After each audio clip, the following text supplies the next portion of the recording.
everybody, and welcome back to my YouTube channel. Today I'll be showing you how to make your own mini fog machine that can fit in a pocket, your hand, your desk, or even a backpack.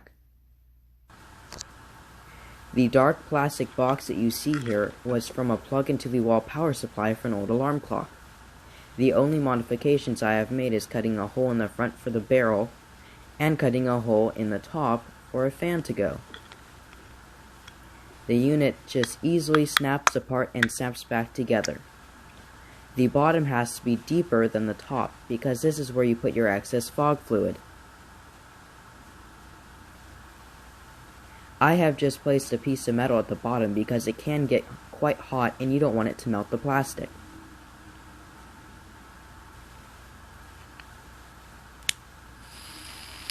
There is a switch on the back that is connected to the two black wires and the battery leads.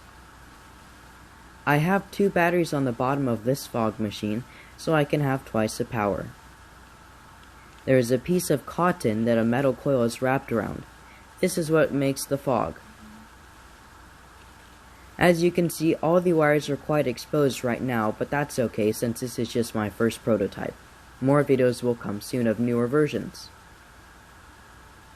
I have two 4500 mAh batteries on the bottom. These should provide enough battery for about a half an hour of continuous use.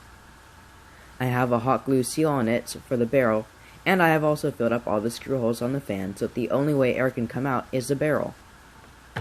This is actually a 12-volt fan, so I had to use a 5-volt to 12-volt step-up USB I found on Amazon. In a newer prototype, I'll be using a 5-volt fan, so this isn't necessary, and everything can be ran off the two batteries.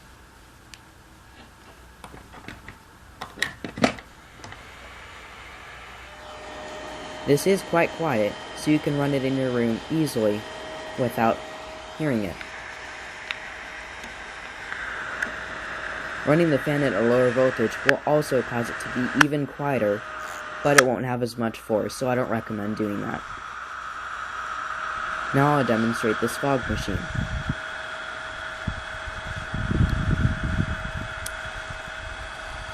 It's important that you have the cotton pretty far down the barrel or else there won't be very thick fog. As you can see, there is very thick fog here. And if you're wondering what juice I'm using, it's actually something called vegetable glycol or vegetable glycerin that you can find on Amazon. Here's the one I'm using.